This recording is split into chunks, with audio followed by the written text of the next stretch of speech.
All right, Shabbosai, good morning. Let us begin in Eretz Hashem. Begin by thanking all of our sponsors, our TALMUD Torah sponsors for the month of Elul, Baruch Meir and Rena Dubin, for dedicating all the Shemar Drashos this month in honor of our children, in honor of all the Suburban sons and daughters beginning their year of study in Eretz Yisroel. May their Torah study and mitzvos in the Holy Land merit the release of our precious hostages, the success of our soldiers and their return to their families, and the arrival of Moshiach, tzidkeuni, bimheira, amen. Our week of learning sponsors, Josh and Malkie, Rosenbloom and Shalom and Zahava, Rosenbloom le'ilui, nishmas Yisrael, Dovid ben Moshe Hershel, the brother of Rabbi Rosenbloom. We hope that in the merit of our TALMUD Torah, the nishmas will have an aliyah and the families a nechama. We'll say we also, of course, take note that today is September 11th. And it is on this day that we pause to reflect on the worst terror attack to ever take place on American soil. And for those of us who remember that overwhelming day, how the world so clearly and fundamentally changed, everything changed. You know, we take for granted how much that was a pivotal day, not just in our lives and not just in our nation's life, but in the world's really trajectory. An overwhelming loss of life, catastrophic loss of life, thousands and thousands of lives, fundamentally altered for generations.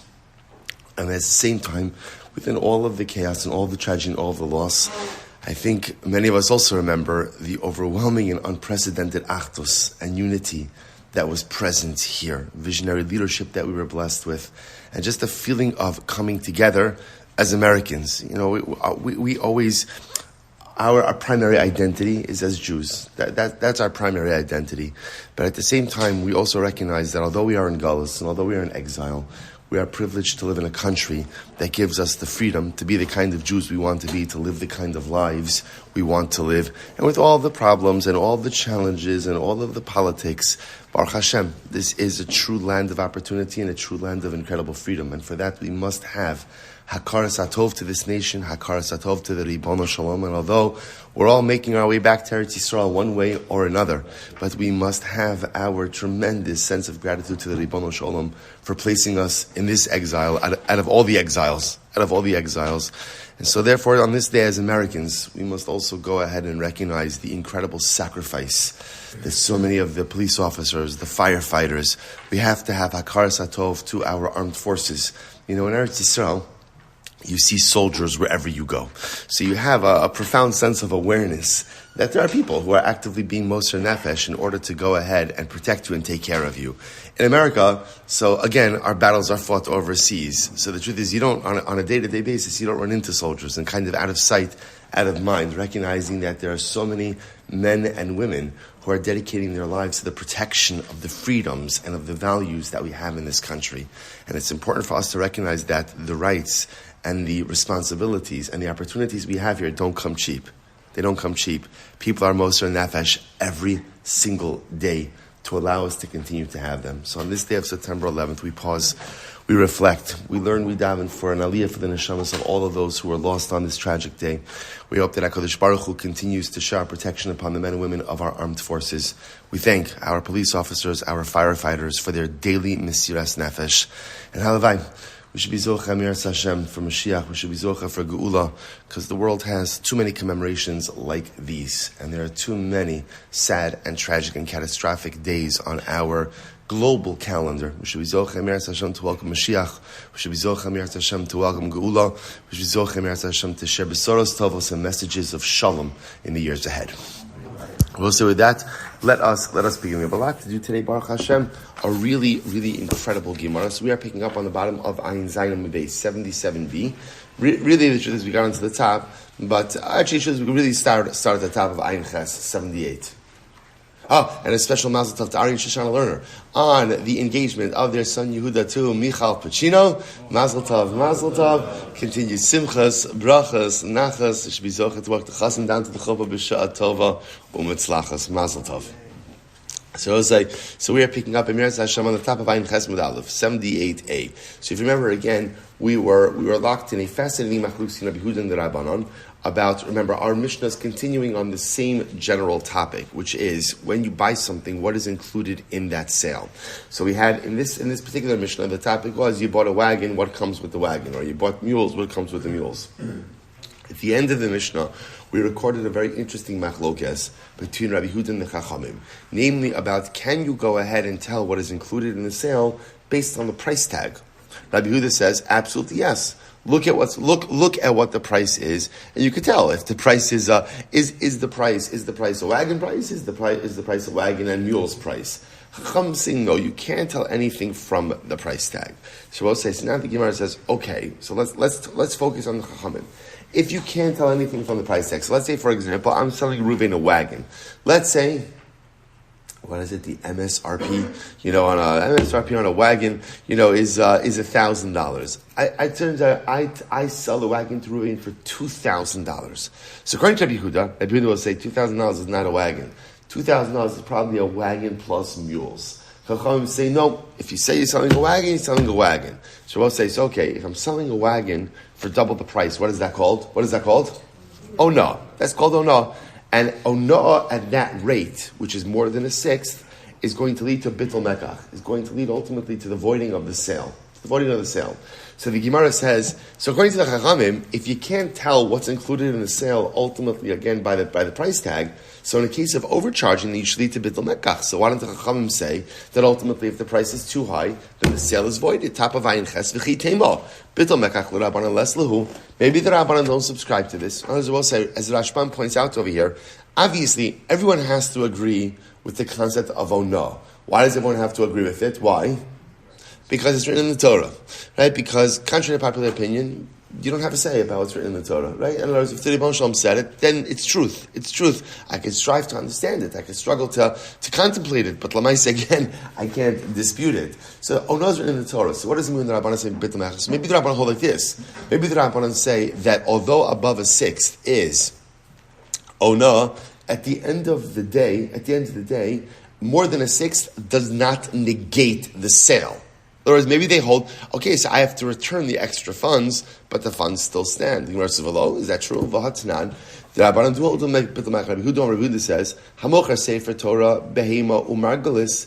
If a person sells a Sefer Torah, an animal or a precious jewel, ein lahen ona'ah. So we've seen this before. These are all unique type items, right? Sefer Torah is valueless, invaluable, right? Invaluable. Right, invaluable. Sefer Torah is invaluable, right? Markel is a precious gem and a behema. Now, the reason a behema, interestingly enough, wouldn't be subject to ona'ah is because sometimes, again, the Rashban points this out, if you need an additional animal for your plow, you can't, let's say I have one animal, right? You can't just pair up any other animal with a pre-existing plow animal. It needs to be a shidduch. Right? Someone needs to finesse this. Someone needs to get resumes, right? Someone needs to go ahead and really understand what's involved. It's a joke. I will say a joke. Good morning.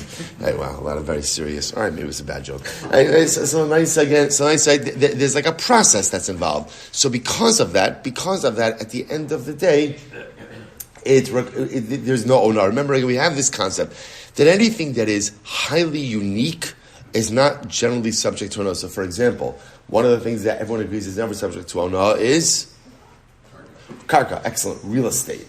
Real estate, why? Because we all know real estate is so subjective. If I need a particular parcel for a particular reason, or because maybe it's an adjacent parcel or it's a unique parcel, again, there's not a fixed value for that. So the Gemara says, Amru lo amru ella es elu. So they said back to Chacham, said back to Rabbi Yehuda, they disagreed. They said no, the only thing that there isn't ona'ah for are avadim, karka, and hekdish.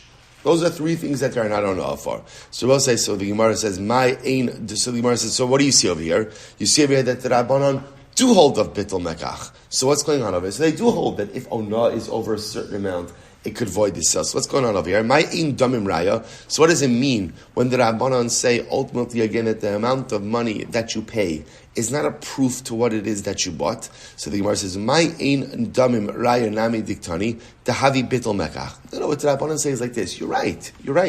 All the Rabbanan are saying in the Mishnah is that halacha l'maisa, you can't tell what you bought in a particular transaction based on the amount of money you spent. That's all they're saying. They're not suggesting that there's not ona. In other words, let's play this out for just a second. I sold Reuven a wagon. I sold it to him for $2,000. Normally a wagon costs $1,000. So Rabbi Huda will say, $2,000 is just the wagon. No one pays $2,000 is just the wagon. It was the wagon plus the mules.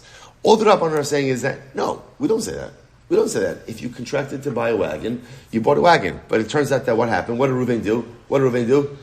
He bought a ridiculously overpriced wagon. That's what happened over here. Okay, we have price controls for that called ona'ah.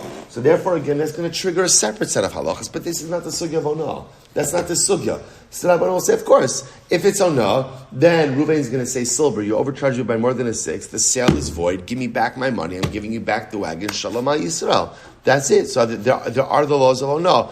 All the Gemara is pointing out over here is that's not our sugya. So therefore, again, the Chachamim in the Mishnah they're not commenting on that. That's not the area of their discussion. There's no comment on that. Therefore, halacha l'maisa, all they're saying is you can't tell what you bought by the price tag. But absolutely agreeing that after all of this kind of shakes out, Reuven could come back to me, su for ona and bitul mekach. Vibai saying the other possibility is kiam rabbanan ona. This is fascinating. There's another possibility of this, which is Kiyam Rabbanan Ona, that when the Rabbanan do agree to Ona, and therefore they do agree that, let's say again, like we've seen before, that over a sixth, you could void the sale and get your money back. But listen to this. When do they say Ona and Bitul Mekach? Bichdei Shahadas Toa. Ava Bichdin She'ina Das Toa, Lo Eimer Matana Yoivle. I will say this is fascinating. The Rabbanan want to make the following distinction. When does ona apply? Ona applies when the amount that you overpaid is within the realm of normative error. Right? Like in other words, think about this in just a moment. Ona is a sixth. So you could see how a person could inadvertently overpay by a sixth, a fifth, certain amounts which makes sense. So Rabbanan say ona applies in a situation where the amount of overpayment, it makes sense that it was that the buyer didn't know. But if the amount of the overpayment is so overwhelming, right? It's so overwhelming, that's not ona. What is that? A matana. In other words, the concept of ona, this is so fascinating. The concept of ona recognizes that lemaisa, people aren't always versed in market prices. And therefore, again, there has to be a sense of buyer protection put in there by the Torah. So the Rebbe Shalom says, you got to protect the purchaser. Purchaser may not be as versed as the buyer. So therefore, again, if you if you overpay by a certain amount, buyer protection says you have the right to void the sale, get your money back. But if the amount of overpayment is so overwhelming that if a wagon costs $1,000 and I charge Reuven $2,000 and Reuven pays that can't be ona. Everybody knows that a wagon is $1,100, $1,200, $1,300, but double the price. It can't be that Reuven is getting overcharged and doesn't realize it. Rather, it must be that what? Reuven figures, I'm paying for the wagon, and I'm giving an extra matana, I'm giving an extra gift to Silber. So we'll say, so perhaps this is the position of the Rabbanan, and that's why in the Mishnah, perhaps the Rabbanan are referring to a case of overwhelming overpayment. In that case, you can't claim ona because everyone knows that this is not the value of the object, and instead you look at the overpayment as matana. Fascinating. Okay, so I'll say, bottom line, we paskin like the Chachamim in that, in all of these cases, we do not use the purchase price as a raya as to what you bought. Right? In other words, our whole sugya is predicated on the idea that when you contract to buy a wagon comes with A, B, and C, does not come with D, E, and F. And you plug that into every scenario. You plug it into fields, you plug it into an olive press, you plug it into a wine press, you plug it into boats, right? That's been our entire sugyas. That's how we paskin. We do not look at the price tag to indicate what it is that you bought from the seller. So we paskin against Rabbi like the Chachamim. That being said, if it turns out that I bought a wagon, and it turns out that I grossly overpaid for that wagon, so I have recourse, right? Those are the halachas of onah. But that's a separate sugya, not our sugya right now. Incredible. Let's go back there. Hamochar sachamar. We'll say coming to donkeys now. Person buys a donkey. Or I should say, I'm selling a donkey. Lo machar kelav. So the utensils of the donkey are not included with the sale of the donkey. Utensils not included. Now, what are donkey utensils? In Eretz Yisroel, we'll see in just a little bit. Nacham Hamadi Omer. So Nacham Hamadi said, machar kelav. Not true. Not true. When you go ahead and you buy a donkey, included in the donkey are the donkey utensils. Rabbi Huda says, Pamim mechurin, pamim eina mechurin. Rabbi Huda says the truth is, sometimes when you sell a donkey, the utensils are included. Sometimes they're not. So, Kesa. So, we'll say, how do you know? I'm in the market for a donkey. How do I know if the sale includes utensils, kalim, or doesn't include kalim? How do I know that? Listen to this. Very simple. Haya chamer lefanav v'kelev alav. So, we'll say, I go over to Ruvain, right? Ruvain has a donkey. And so Ruvain's donkey is right there, right there, and its utensils are on it. Now, we still don't know exactly what utensils are, but we'll find that in just a few moments. But whatever they are, right, the donkey is there, and the utensils are on the donkey. V'amrlo, and I say, Ruvain, machar li chamar chazer. Ruvain, sell me your donkey. Sorry, sell me that, or I should say, the lashon is very important. Machar li chamar chazer, sell me this donkey of yours, harikelev mechurin. That sale then includes the donkey and the utensils. Now we're going to talk about how the wording over here is very specific. Machar li chamar chazeh. Sell me this your donkey. This your donkey. Or this donkey which is yours. So everything is included in that sale. On the other hand, chamar chahu, right? If I go ahead and I say Ruvain, chamar chahu, this donkey is yours, sell it to me. Ein kelev mechurin. In that case, I bought the donkey, I did not get the utensils. Okay, why that distinction? We'll see in the Gemara. Amr Ula. So we'll say Ula comes along and says as follows. Machlokas, the machlokas not between.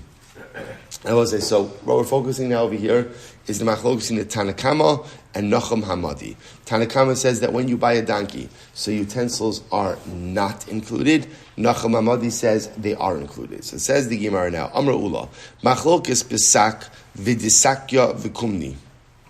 The machlokes between Nachum and Tanakama has to do literally again with the sacks, right? With the sacks. The sakya is a saddlebag, and kumni. The Rashbam says over here, kumni is merkafta de nashi, a women's saddle. Remember again, women would sit side saddle on a donkey, so that saddle looked different than a typical men's saddle. So therefore, Ula says like this. When we speak about, again, the Machlokes Nachum Hamadi and the Tanakama about what's included in the sale, so that's speaking about really a sack, a saddlebag, and a women's saddle. The Tanakama Savar, and I will say, so if you notice what those things really are those are much more for transport. Now watch this. The Tanakama Savar, Stam Chamer Lirkov Koi. Tanakama holds that Stam, a normal donkey, what is the use of a normal donkey, a regular donkey? Transportation, right? Riding. V'nacham Hamadi savar stam chamer l'masay kai. On the other hand, Nachum Hamadi holds that no, a stam chamer is really for carrying a burden, for carrying a load. In other words, we'll say the machlokas Tanakama Nachum Hamadi is really about what is the primary use of a donkey. Chacham say primary use of a donkey is to ride on it. Nachum Hamadi is its use for transporting goods. So we'll say, therefore again, the machlokes is about these items. Aval ukaf, umar das, kilkali, v'chavak, divrei hakol mechurim. It's very interesting, but everyone agrees that literally again, the saddle, that's the ukaf, mardas is the blanket. Remember again, you wouldn't normally put, at least for a donkey, you wouldn't put a saddle right on the donkey, you put a blanket underneath the saddle so that it doesn't chafe against the animal. Kilkali v'chavak, these are the straps that keep the saddle on the animal. Everyone agrees that these are included. So we'll say these are the riding items, right? In order to ride a donkey, you need these items. So interestingly enough, the Gemara Ula suggesting that the machlokes Tanakama and Nachum Hamadi is only regarding utensils that are used for transporting of goods. Are those included? Are those not included? So Nachum Hamadi says they are included because Nachum Hamadi says primary use of a donkey is for transportation of goods. Therefore, the utensils used for transporting goods are included. The Chacham say no, they're not included because primary use of a donkey is for is for riding. But everyone agrees, saddle, blanket, straps are always included in the sale of a donkey. Okay, so let's analyze. So, Meisvei, Gemara is the kasha, Meisvei, Chamar v'kelav, ani mochelecha. Right, so let's say I say to Reuven, I'm selling you my donkey and its utensils. Harezeh machras ha'ukov, v'esam das, v'esal kol v'esal chabak. So included in that sale, again, is the saddle of the blankets, and all the straps, avalo machar sak v'desaki v'kumni. But not included is the sacks, right? The saddlebag and the women's saddle. Ubizman sh'amarlo hi v'choma sha'aleh harikulan mechurin. But if I say to Reuven, I'm selling you everything, then everything is included. Okay, now watch this. Now, if you notice the way the lashon over here is, I'm including the word kelav. Time of the Amr Lechamar v'Kelev hu dekani ukaf amardas. Now it sounds like the reason why Reuben is acquiring the saddle and the blanket and the straps is because I said I'm selling you a donkey and its utensils. Ha lo Amr lehachi. If I weren't to say this, lo. So the Gemara says, then it wouldn't be included. This is contrary to what we just said before, because Ula said that the saddle, the blanket, and the straps are always included. Always included. According to this price over, it sounds like only if you say the chol kelav are they actually included. To which the Gemara says no. Not true. It's like Ula's correct. That normally when you buy a donkey, you both say what is included in a donkey, what's included in a donkey. Number one, you get a donkey. Number two, okay, right, the basic riding utensils, which are the saddle, the blanket, and the straps. The Gemara says, however, the Gemara says, Huadin afagav lo amrlu chamar v'kelev nami ukaf amardas mechurin v'hakam shalom da'af al gav the amr le chamar v'kelev sak v'disakya v'kumni lo kani. The chiddush of Rabbi is that even though Reuven said to him, I'm selling you my donkey with all of its utensils only does not, all of the utensils does not include the saddlebag, the sacks, and the side saddles. So the Gemara will say, so what's coming out of here is something very interesting, which is that halacha l'maisa, whenever you go ahead and you buy a donkey, right? Donkey comes with saddle, blanket, and saddle straps. That's always included. What's always not included? Any utensils used for transporting merchandise. If you want those included in the sales, that must be articulated separately. Right? That must be articulated separately and explicitly. Okay, so Gemara says, my kumni, by the way, what's a kumni? Amar Papa Bar Shmuel, merkafta derashi, a women's saddle. Okay, fine. So by the way, so Gemara asks a kasha, ba'odan alav machlokes, ava b'she'inon alav modelahu nocham hamadi. So I'll say, the Gemara asks a question. Here's the shaila. Do we say that even if these utensils, right? Let's say, for example, the sack, let's say the utensils used to transport merchandise. I am buying a donkey from Reuven. So now we'll say, so we've already established, so I'm buying a donkey. What's included is the sack, the saddle, the blanket, and the straps. Okay, what's not included are any of the utensils for the transportation of merchandise. Fine. Okay, that's the machlokes, Tanakama and Nachum Amadi. So now, here's the shaili. Bailu. Bolden I love machlokes. Well, let's say now I'm buying a donkey from Reuven. And now on the donkey, let's say currently now on the donkey, as we're discussing, is the sack, is the side saddle, are the saddlebags. So these items now are presently on the donkey. So so do we say that the machlokes is only when these items are actually on the donkey at the time of the sale? So Nachal Amadi will say they're included. Tanakama will say they're not included. Odama, b'she'inon alav machlokes, or maybe not. Or maybe the machlokes is only when these utensils dafka aren't on the donkey. Ava ba'odan alav, but when they are on the donkey, moda le rabbanon lenachum. Maybe the rabbanon agree that if these items are on the donkey at the time of the sale, then what? Then they're certainly included. So let's analyze. So Tashma, ubizman sha'amrlo hu v'chol ma sha'alav. At a time, right, what did the Mishnah say? At a time when Reuven says to me, I'm selling you the donkey and everything that is on it. Harei kulan mechurin. Everything is included in the sale. So says the Gemara, I amrit bishlama ba'odan alav machlokes. If you say that the machlokes ultimately is when these utensils, merchandise utensils, are on the donkey, that's the machlokes, Tanakama and Nachamadi isn't included. Hamani Rabbanan, that reflective view of the Rabbanan, because even the Rabbanan agree that ultimately if Reuven says, Silber, I'm selling you the donkey and everything that is on it, what does that include? that includes the merchandise. That includes the merchandise kelim as well. So that's Rabbanan Eli Amrit B'She'ein Odin Machlokes. But if you say that the machlokes between Nachamad and Tanakama is only when the items are not on the donkey, but when they are on the donkey at the time of the sale, everyone, even the Rabbanan, even the Chacham Tanakama, agrees that it's included. So the Gemara says, Hamani, whose opinion does this reflect? To which the Gemara says, you're right. The Olam B'She'ein Odin Alav Machlokes. The reality is, the machlokes, Hinacham Hamadi and the Tanakama, is only when these merchandise kelim are not on the donkey at the time of the sale. B'Rabbanani. And therefore the aforementioned statement reflects the view of the Rabbanan. Ve'ima o bizman sha'amar lo hu v'choma sheroi lios alav.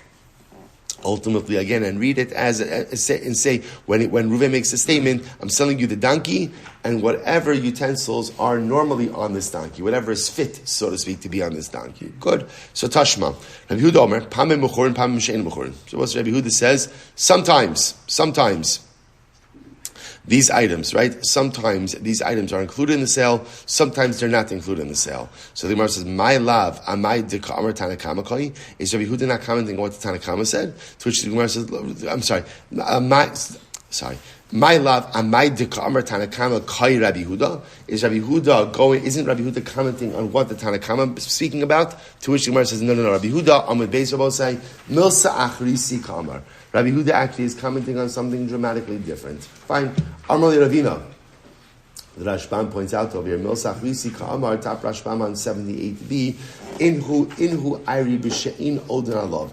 Rabbi Yehuda himself is talking about when the utensils themselves are not on the donkey. Amrli Ravina Ravashi. Tashma. Machares Hakaran. So we'll say, so again, so bottom line, here's what we have. We have our fundamental machlokes between Tanakama and Nachum Hamadi, specifically, again, what is included in the sale of a donkey. Now, it turns out that the machlokes is a much more yesodistic machlokes, a much more fundamental machlokes that has to do with what is the primary use of a donkey. Is the primary use of a donkey for riding, or is the primary use of a donkey for transporting merchandise? Now, that being said, just to qualify that for a moment, everyone agrees that a donkey is used for riding.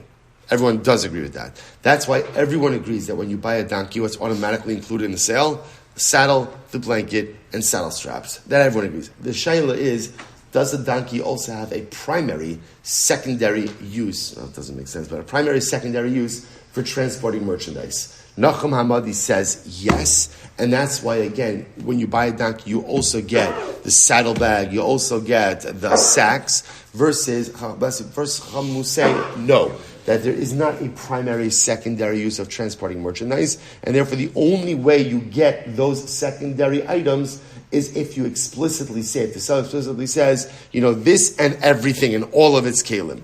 Then there's a secondary machlokes. In other words, are we talking about a case where the utensils, these merchandise utensils, are they on the donkey, off the donkey? So that's a secondary machlokes as well. Again, we'll tie it all together in the Rambam in just a little bit. Good, let's go back to Tashma.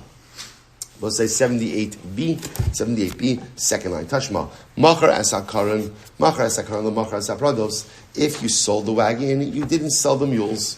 Otherwise, we'll say, now we're going back to wagons for just a moment, right? You sold the wagons, this is yesterday's daf. You did not sell the mules. V'tani Rav Tachlifa bar Ma'arava kamei de Rabbi Avo. Machar asakar, machar asaprados. Yet I will say again another opinion. Another opinion says that if you sold the wagon, you did sell the mules. So what's going on over here? V'amrlei v'ha'nan tanan lo machar. So we'll say, so just understand what's happening over here. There was a tashma, right? So there was a quote from our Mishnah actually. If you go ahead and you sell the wagon, you don't sell the mules. Rav Tachlifa bar Ma'arava, right? Rav Tachlifa of Eretz Yisroel, gave over the following teaching in front of Rabbi Avo. So he conveyed something that he learned. So Rav Tachlifa said, I learned that if you sell the wagon, you do sell the mules. V'amrlei v'ha'nan lo machar tanan. So they said to Rav Tachlifa, but we learned that you don't sell the mules. So Rav Tachlifa says, v'amrlei isayim. Rav Tachlifa says, so what should I do? What should I do? Should I erase that ruling from my learning repertoire? Right? Should I just get rid of it? V'amrlei lo tetargem masnisecha ba'adukim bo. No. Understand, your ruling must have been talking about a case where at the time that I bought the wagon, the mules were attached to the wagon. Okay, so we're talking. So now Rav Tachlifa's case like this. I go over to Reuven to buy a wagon. We contract to buy the wagon, and the mules are attached to the wagon. So then Rav Tachlifa's ruling says, If the mules are attached to the wagon, then what? The mules are included in the sale. In the sale. So the Gemara says, Mechlal de masnisin b'she'in adukim bo. Both say first wide line. So then we have to infer then that our Mishnah that said that when you buy the wagon, you don't get the mules, must be talking about a case of where the mules aren't attached to the wagon. Now, we'll say if this first part of the Mishnah is talking about again where the mules are not attached to the wagon, seifa nami b'she'ein odan alav. So we'll say, so what we're assuming over here is that halacha l'maisa, all of these Mishnayos are connected, right? Because they're all the same theme.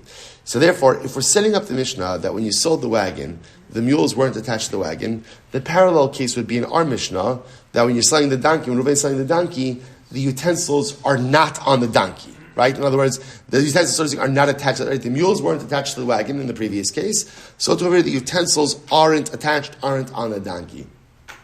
Seif and I b'she'in odan alav. So the Gemara says, Adinabo. Look at the previous case of the boat. Right? Again, remember the Mishnah said that if Reuven sells me a boat, what's not included are the avadim, the slaves, the workers who power the boat, and antiki. Antiki is merchandise on the boat. V'aminan, my antiki, what's antiki? Iska de bigava. It's the merchandise on the boat, and it's not. So we'll say. So what do you see from here? That's talking about a case of where stuff is on the boat, stuff, so to speak, is attached to the boat. So since the Reisha, the first quote-unquote case, the boat, right, because that's the first case in this parak, so since the case of the boat is talking about where stuff is attached to the boat, therefore what? Seifa, our Mishnah, nami ba'odan alav. Our case, i.e. of the donkey, must also be talking where the merchandise, or the kalim, are also on it. Ella Tumar says, you're right. The truth is, let's stop this. Ella, tana mili katani. The reality is, I will say, that these cases are separate and distinct. In other words, as much as all of these Mishnayos are all the same topic, namely that when you buy something, what's included in the sale, each Mishnah is really reckoned separately. Some of the cases are going to be where the items are bundled together. Like in the case of the boat, right? Everything is on the boat. But yet in the case of the wagon, the mules are not attached to the wagon. But in the case of the donkey, it's possible that we're talking about a case where the kalim, the utensils, are on the donkey. So each Mishnah effectively is reckoned separately. Incredible. Amar Abaye. Abaye says as follows. So we'll say, this is how the sugya ends off. Great piece over here. Amar Abaye. Rabbi Lazar, Rabbi Shmuel, Rabbi Meir, Rabbi Nasan, the Sumchus, V'nacha Amadi, Kulus Fila. We'll say, so Abaye says the following. All of these Rabbanim, Rabbi Lazar, Rabbi Shmuel, Rabbi Meir, Rabbi Nasan, Sumchus, and Nachal Amadi. Now, Nachal Amadi is our Mishnah. Nachal Amadi, all of them agree, Kulu Svirle, Ki Mazbin Inish Midi, Iu V'chol Tash Misha Se Mazbin. All of these Rabbanim hold that when you buy something, included in the sale of the object are all of its related accessories. Okay? Now, we'll say, so now, again, remember, just before we go on, so obviously the springboard for this is Nacham Hamadi in our Mishnah, right? Nacham Hamadi holds that when you buy a donkey, both say, what is included, right? Act now, and what is included in the sale of the donkey? What's included? So first of all, everyone agrees. What's included? What's included? Saddle, blanket, saddle straps. But Nacham Hamadi goes a step further. He says, what else is included? All of the merchandise utensils. So included, interestingly enough, in that are the sacks, like the bags, right, that carry merchandise, the saddle bag, and the women's side saddle. Now, by the way, why is the women's side saddle grouped over here? I didn't mention this before. The Rashbam says because a woman rides on the donkey differently, it's a side saddle. It's looked as a mechanism of transporting something rather than a riding utensil. Right, so a regular saddle is looked at as a riding utensil. The side saddle is looked at more as a transport item. So it's grouped, therefore, with sacks and saddlebags. So again, Nacham Hamadi says everything is included. So now Abaye is going to go through a list of everyone who holds this idea that whenever you buy an object, included in that purchase are all of the accessories. So here we go. Rabbi Lazar, Amar Hamochras Beis Abad, Machras Akora. So Rabbi Lazar will say, and by the way, we had all this already. Rabbi Lazar said that if I purchase an olive press, included in that are the beams for the pressing. Okay, like the actual, remember again, you put a heavy beam on top of the olives, that's what presses the olives. So the beam, even though again, it's metaltalin, right, it's movable, still included in the sale. Rabbi Shimon says that if you go ahead and you sell a city, let's say I own a city, We should all be zocha, right? I own a city, so now I'm selling the city. Included in the sale is the center. Who is the center? The center is like the government employee, right? The guy like the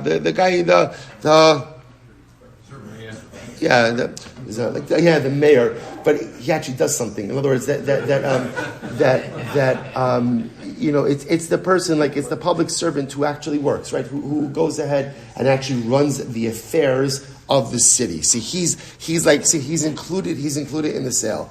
Rabbi Meir, what does Rabbi Meir say? The Sanya, Rabbi Meir Omer, Machar Esakerem, Machar Tashmishiakerem. Then when you go ahead and you sell a vineyard, you also sell all of the accessories of the vineyard. Rabbi Nassan, the Sumchus, Rabbi both say that was Bitzis Vidugis. Remember that? Little Chazara. What was Bitzis Vidugis? Vidugis, the dinghies, right? The little rowboats that are attached to the larger boats. And Nacham Hamadi, Hada Amra. Nacham Hamadi, that's our Mishnah. You buy a donkey, you get all the accessories. So both say, what's fascinating now is as we begin to kind of like amass this trove of knowledge regarding these sales, you really see these two different camps, right? On one hand, just to be clear, right, everyone agrees that when you go ahead and you buy something, everyone agrees that if the item has like direct use accessories, constant use accessories, everyone agrees that is included, right? So that's why, for example, in the donkey case, everyone is agreeing that the saddle, the blanket, and the straps are included. Right? So everyone agrees on some level of accessory inclusion. The shaila just is how far you branch out. So Abaye quotes these Rabbanim really go further out. And they say really any items that are just normatively associated, even if it's not daily usage, are always included in the sale of the item. So two schools of thought over here. Let's go weiter. Rabbi Yehuda says, Pan Mechurin. So the Mishnah ended off actually in a very interesting way. So what happens? Rabbi Yehuda said, sometimes the utensils, sometimes the kelim are included. And remember again, when we're speaking about kelim, we're speaking about merchandise kelim. Sometimes the merchandise kelim are included, sometimes they're not included. Now, what did Rabbi Yehuda make it dependent on? Rabbi Yehuda made it dependent on the type of wording you use in the sale. Right? So what did the Mishnah say? If I say to Ruvain, Machar li chamar chazeh, sell me this donkey of yours, then everything is included. If I say to Ruvain, Chamor Chahu, right, sell me, right, this donkey, your donkey, then ultimately, again, the utensils are not included. So says the Gemara, the Havi's Kasha, we knew this was coming. Maishna Chamar Chazu, Umaishna Chamar Chahu. I don't understand, what's the difference over here? What's the difference between these two statements? Amarava, here's the difference.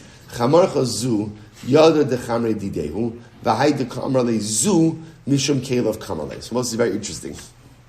When I go into Ruvain, I say, Ruvain, sell me this donkey of yours. Chamar Chazu means, I know definitively that this is Ruvain's donkey. And therefore, again, the Zu is coming to say, I want this donkey and all of its trappings. So sell me all the utensils. That's why everything is included. Chamar Chahu, what does Chamar Chahu mean? It's very interesting. The Gemara understands this to be more almost like of a question, of a rhetorical, not a rhetorical statement, an interrogative statement. Delo yada de chamra didehu. I go over to Ruvain, and I'm not sure, is it Ruvain's donkey, is it not Ruvain's donkey? V'hali kamarle. Chamar chahu, shetim karenali. Is this your donkey that you could sell to me? So because, again, I'm not even sure about ownership, so because chamar chahu comes, I'm buying the donkey, not anything else. So chamar chazu means I know it's his donkey, and therefore the zu means I want to buy this donkey in its entirety. Chamar chahu indicates I'm not sure. Do you own it? But if you do own it, I'd like to buy it. So therefore, the transaction is really just about the donkey itself and not about the accessory. So both say, so interestingly enough, how does the Rambam?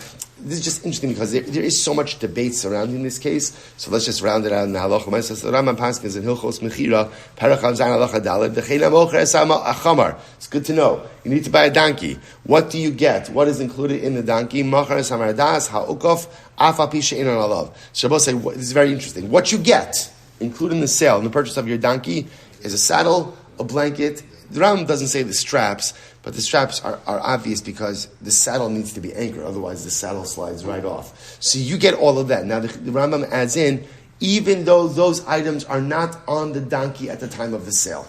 Very important. Even if they're not on the donkey, they're somewhere else, maybe not even in proximity, they're still included in the sale. Aval, here it is, lo machar es hasak. What is not included? What is not included are any of the utensils used for the transportation of merchandise. So the sacks, right? The saddle bag, the women's saddle are not included, even if what? Even if they're on the donkey at the time of the sale. So the saddle, the blanket, and the straps are included in the sale, even if they're not on the donkey, and the merchandise utensils, even if they're on the donkey, are not included in the sale. Obviously, with the paskening like the Chachamim, that the primary use of a donkey is for transportation, for riding, and not for transportation of merchandise. Very interesting. That's the halacha. And obviously, can you contract to go ahead and by the way, I just want to point out in the next statement that Rambam says, Ve'ein hadamim raya. And how much you pay, we saw this before, right? How much you pay, we pass like the Chachamim, how much you pay is not an indication of what you bought. Now again, right? So that's why we reject the position of Rabbi Yehuda. We accept the position of the Chachamim that we do not look at the price tag as an indicator of inventory of what you bought. Again, if you're overpaid, there's another mechanism. That mechanism is called, oh no. So, okay, so you could sue. You could definitely sue for no, but we never look at amount paid as an indicator of what it is that you bought. Incredible. Let's go back there. Good. More on that Rambam, but for a different time. I don't know when, but for a different time. All right, Mishnah. So we'll say now, continuing the same cases. I buy a donkey. Mocher es hasiach. So we'll say included in the donkey. Siach is the English word is a foal. A young donkey, a baby donkey, a donkalo. Right? So what happens? So I buy a donkey, included in the donkey is the baby donkey. Right? Is the siach. Machar sapara, lo machar spina. Now interestingly enough, if you buy a cow, so the calf is not automatically included in the sale of the cow. So you buy a donkey, and the donkey has a young right, the foal included in the sale. You buy a cow, the cow is a calf, the calf is not automatically included in the sale. Machar ashpa, if I sell, or again, if I purchase a dump, right? Ashpa literally means like a garbage dump. But in this case, really what it's talking about over here is, it's a manure collection site. Right? It's where people deposit manure, so like it could compost a little bit, and then ultimately, again, be used as fertilizer. So if you buy an ashpa, machar zabla, you get the manure included, right? You get the manure as well. Machar bar, machar mema. If I buy a bar, so I'm buying a water cistern, so again, included in the cistern is the water. Right? Machar kavares, if I buy a beehive, machar devorim, bees are included in the hive. Machar shovach, if I go ahead and I purchase a dove coat, included in the dove coat are the yonim, are the doves. Incredible. So let's go through this. So let's talk about the first case. So now this distinction, interestingly enough, between the donkey and the calf, and donkey and the cow. Right? So if the donkey has young offspring, so included in the sale of the donkey is the offspring. Yet if the cow has offspring, so the calf is not included in the sale of the cow. So what's the pshat? So what's the case over here? Ida amarlei hi ubina afilu para ubina nami. So what's the case? If I go over to her and say, Ruvain, I'm buying this animal and this offspring, so obviously the offspring is included, right? That doesn't make a difference if it's a donkey, doesn't make a difference if it's a cow. If I explicitly say offspring is included. If I just contract to buy the animal and don't mention anything about the offspring, why would the donkey offspring be included? Why would it be included? To which the Gemara says, here we go. Amra Papa, Damrale, Chamor Miniko, Para Minikani Mochalacha. But we'll say, what's the case? The case is where I contract with Ruvain to buy a nursing donkey and a nursing cow. Now watch this. So the Gemara says, Bishlama Para Ikalamemer Lechalabai. Now we'll say, when I buy a nursing cow, so it's very possible, why do I say I want a nursing cow? What am I really after over here? Milk. In other words, so to say to contract to buy a nursing cow, I really want them. In other words, it's possible I don't care about the calf. I want a cow that's producing milk so that I have a dairy cow. And therefore, again, I have the added benefit of the milk. Chamor my kamerle. So I will say, to say that I want a nursing donkey, what am I going to do with that? Right? In other words, obviously the milk is not kosher. What am I doing with it? So the way halacha interprets the request or the sale of a nursing donkey is ultimately, again, the donkey and its offspring. Right? That's what it means to purchase a nursing donkey. That means a donkey and its foal. A donkey and its young. Shmamina, He ubina ka'amarle. So we'll say, so therefore again, that's the distinction. So because again, so therefore, just understand, the way the Gemara is setting up the Mishnah's case is, obviously, if I say, I'm buying a donkey and his offspring, obviously you're getting a donkey and his offspring. Cow and his offspring, obviously you're getting both. The case over here is where I contract with Reuven and say, Reuven, I'm buying from you a nursing donkey, a nursing cow. By nursing cow, we interpret that to mean that really what you want is the milk. So therefore, you get the cow, you don't get the calf. By nursing donkey, the milk is irrelevant, inconsequential, unusable for me. So the way we interpret that statement is the donkey and its offspring. So the Gemara says, by the way, va'amai karle sayach. So it's interesting. Why is the offspring of a donkey called the sayach? Right? We'll say what the Gemara is picking up on is like etymologically, what does that mean? So we'll say this is so beautiful. Shema halich achar sicha noah. If you want the young foal, the dankala, to do something for you, what do you have to do? Speak to it nicely. So sayach is from lashon of sicha, from lashon of conversation. Take a look at the Rashbam for just a moment. The Rashbam says, Shema halich achar sicha no. It's in the wide lines of the Rashbam, 2, 4, 6, 7 lines. Sicha no, it also is incredible. Bekriya benachas or beremiza holich lamakum sha'adam chavetz. With nice words and nice gestures, the siach, the foal, the dankala, will do whatever you want. Aval, the Gemara says, aval zokein sarich mardeya. But ultimately, again, an older donkey, it needs a prod. Right? It needs a prod. So I will say there's a couple of profound yisodos, in this, as we all know. So first of all, I will say, just in general, in life, the Gemara is teaching us that sometimes the way to get what you want is not to scream and yell, right? But the way to get what you want is with kind words. As they say, you catch more bees with honey than vinegar. It's so true. We know this from life, that sometimes we think that if there's shock and awe, then that's how I get things done. But the truth is that if you want people to move, if you want situations to change, if you want to be an agent of change, to affect change, and this is true everywhere. This is true in the chinuch of your children. This is true in your marriage.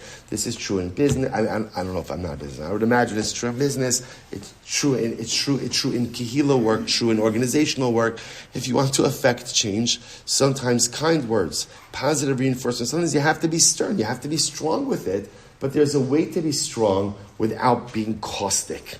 So the siach, if you write the way to get the donkey, if you yell at the donkey, apparently it freezes and becomes immobile. Talk to it nicely, it could affect tremendous change. There's another piece here also which is so fascinating. The Rashbam, the contrast in the Rashbam between the donkey, between the foal, right, between the dankala and the little donkey and the adult donkey. So the little donkey, you could get it to move with words. The old donkey, bless you, the old donkey requires a prod. I will say, what does that show us? The older we get, the harder it is to change. See, the young donkey is very open to change. So therefore, again, what does the young donkey need to move from point A to point B? What does it need? Just a nice word, a little bit of encouragement, a little bit of chizik, and it's ready to go, right? Young donkey. Dankala is filled with idealism, optimism, hope, dreams, aspirations. So there's a sense of urgency in living a maximal life. So all it needs is that little push. As we get older, we become much more set in our ways. And generally, again, when do we change? Only when prodded. And prod means you're getting mamish, like shoved. You're getting shoved. That's what a mardea does, right? The way you move a donkey is not the little tap on the tuchus over there, right? It's you're smacking it, you're hitting it, right? So the idea was is as we get older, we only change when we really have to, and I will say that is the key dynamic to try to avoid. It's human nature, right? Matter is at rest until it's truly acted upon.